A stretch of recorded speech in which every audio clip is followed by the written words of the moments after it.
한국 기업들의 탈중국이 가속화되고 있는 가운데 다른 해외 기업들 또한 움직임이 심상치 않아 보입니다. 특히 저렴한 노동력을 자랑하는 중국에 생산 거점을 확대해온 애플의 정책 변경 기류가 감지되고 있는데요.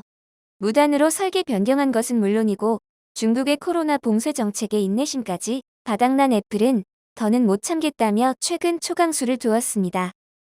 때문에 해외 기업의 탈중국화가 현실화되는 과정 속에서 중국 경제의 붕괴는 이미 초일기에 들어갔습니다. 이처럼 중국 진출 기업들이 속속 자국으로 철수 또는 새로운 환경을 찾아 제조실을 이전하고 있는 상황에 중국 덕분에 이득을 보게 된 나라가 있습니다. 이는 바로 대한민국인데요. 애플이 애초에 한국 기업의 독점을 막으려 부단히 노력했지만 중국을 등지면서 믿을 곳이라곤 한국뿐이 없었던 애플은 삼성 기업의 독주 체제에 힘을 실어준 꼴이 되었습니다. 일각에서는 이렇게 되면 올해 다시금 삼성의 영향력이 높아지게 될 것이며 중국 제조사의 스마트폰은 앞으로 어디서든 환영받지 못할 거라 분석하고 있는데요. 예측 불가능한 중국 당국의 정책으로 위기에 처한 중국 상황에 대해 자세히 알아보도록 하겠습니다. LG 이노텍이 올해 출시되는 아이폰 14 제품에 전면 카메라도 공급할 것이라는 전망이 나오고 있습니다. 원래 아이폰 전면 카메라는 중국 업체와 일본 샤프가 주요 공급사였는데 이번에 한국산 제품을 처음으로 탑재하기로 한 것인데요. 중국 카메라 업체의 품질 테스트에서 품질 문제가 파악되면서 한국산에 눈을 돌린 애플이 후면 고사양 카메라 위주로 부품을 공급했던 LG 이노텍에게 이번 아이폰 14부터 전면 카메라 공급도 맡게 된 것입니다. 이미 지난 2월 중국 디스플레이 업체 BOE는 무단으로 애플의 방막 트랜지스터 회로 배선 설계를 변경한 사실이 밝혀지며 신뢰도를 잃었던 적이 있습니다. 초반 애플은 아이폰에 OLED 패널 탑재 이후 꾸준히 삼성 디스플레이 패널을 많은 비중으로 탑재해 왔었습니다. 애플이 원하는 물량과 품질을 맞출 수 있는 거의 유일한 디스플레이 회사이기 때문이었죠. 하지만 최근엔 삼성 디스플레이 독주 체제를 견제하기 위해 애플은 일부 물량을 LG 디스플레이와 BOE에 이관하기까지 했는데요. 그러나 여전히 삼성의 압도적인 물량을 공급받고 있습니다. 사실 애플이 삼성 디스플레이 물량을 줄이고 LG와 BOE 패널 물량을 계속해서 늘리려는 이유는 간단합니다. 삼성 독점을 막아 올레드 패널 단가를 내리기 위한 계산이었죠. 하지만 애플의 의도대로 그렇게 쉽게 상황이 흘러가지만은 않았는데요. 중국 업체 BOE라는 변수를 미처 생각하지 못했기 때문입니다. 또한 삼성 디스플레이가 소형 올레드 패널 관련된 노하우가 풍부하고 무엇보다 생산 능력 역시 뛰어나기에 사건이 벌어진 것입니다. 이런 사실들을 간과했던 애플은 계속해서 BOE에 투자해 매년 아이폰의 탑재를 확대하며 최근에는 아이폰 13, 아이폰 13 미니 일부 모델에 BOE 패널이 탑재되기도 했습니다. 그런데 최근 애플은 돌연 아이폰 13 BOE 패널 탑재를 중단시키고야 말았습니다. 반도체 부족의 영향으로 생산 능력이 너무나도 떨어지는 BOE의 올레드 패널 구동칩을 제공하지 않은 이유도 있지만 더 큰 이유는 BOE가 수요를 잡기 위해 애플과의 상의 없이 임의로 설계를 변경했다 발각된 것입니다. 이는 차세대 스마트폰인 아이폰 14 패널 협상에서도 문제가 되고 있는데요. 애플이 자신들이 설정해 놓은 설계도와 시스템이 훼손되거나 외부 세력이 개입하는 걸 극도로 꺼려한다라는 이야기는 이미 업계에서 소문이 자자합니다. 중국 당국의 예기치 않은 개입이 장기화되면서 애플의 인내심은 바닥이 났고 부품 공급사들의 부정 이슈도 계속되는 만큼 생산 거점의 대전환이 시작됐다고 봐도 무방하죠. 그동안 애플은 신제품 아이폰에 삼성 디스플레이와 LG 디스플레이의 올레드 패널을 100% 사용했었습니다. 지난해 출시한 아이폰 13의 경우 전체 1억 600만 대의 올레드 패널 중 73%에 해당하는 7,700만 대를 삼성 디스플레이가 납품했으며 LG 디스플레이는 27%인 2,900만 대를 공급했었죠.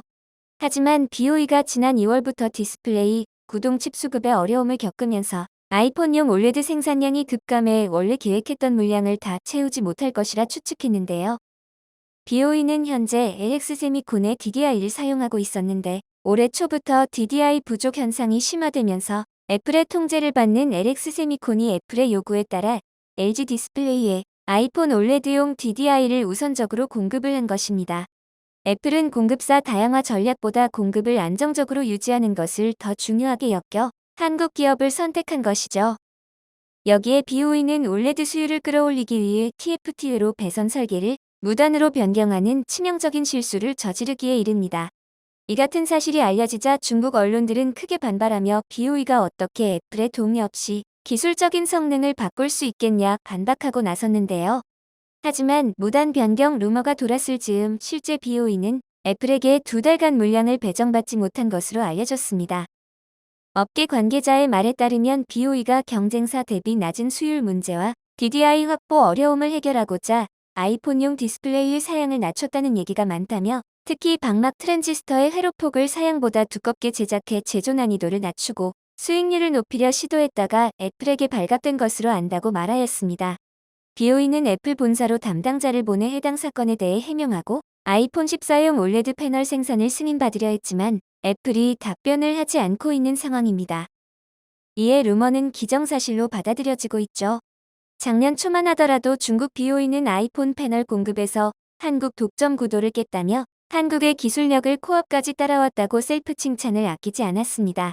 또한 디스플레이 분야에서 한국산 올레드까지 뛰어넘었다며 자화자찬을 쏟아냈었습니다. 그러나 현재는 중국 기업에게 목을 맸다간 폭망할 수 있다는 여론이 지배적입니다. 당초 아이폰 14, 아이폰 13 X에 BOE 패널이 연 3천만 대 정도의 제품에 탑재되는 것으로 알려졌었습니다. 아이폰 14에 탑재되려면 애플에게 품질 심사를 받고 양산 승인을 받아야 비로소 탑재가 확실시되는데 애플이 BOE 패널 양산 심사를 최근까지도 통과하지 않고 있죠.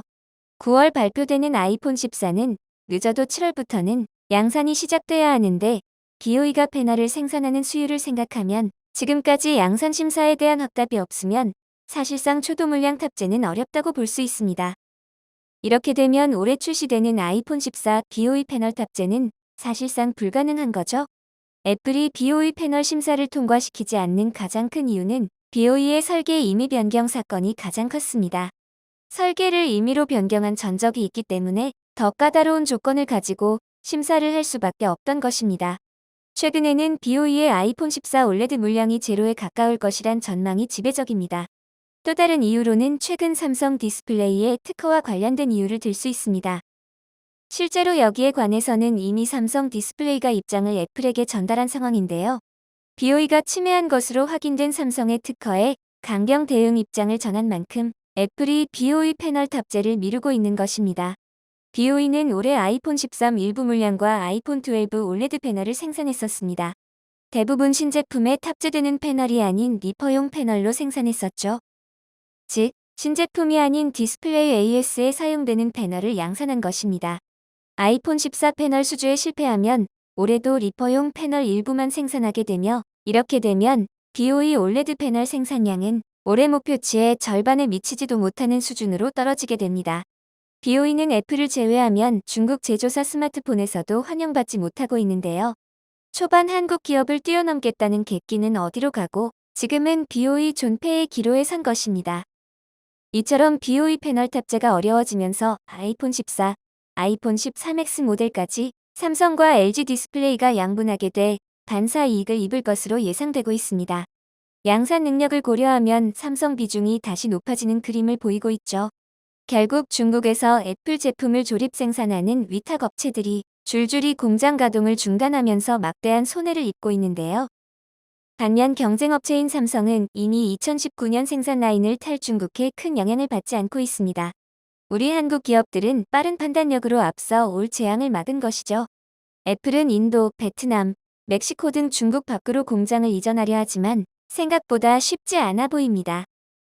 블룸버그 통신에 따르면 애플은 아이폰, 에어팟 등의 조립을 중국의 초정밀 산업에 의존하고 있다면서 애플 제품의 중국 판매량 또한 엄청나기 때문에 다른 나라로 공장을 이전해 중국으로 다시 배송하면 물류비가 증가하게 되고 애플이 중국에서 공장을 철수했을 경우 중국 정부로부터 불이익을 당할 수 있다고 내다봤는데요.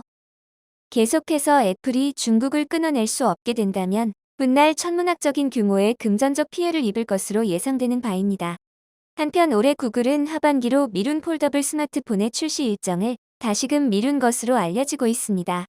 폴더블 폰 시장에서 나홀로 질주하고 있는 삼성전자 갤럭시 Z 폴드, 플립 시리즈와 경쟁에 승산이 없다 판단한 건데요.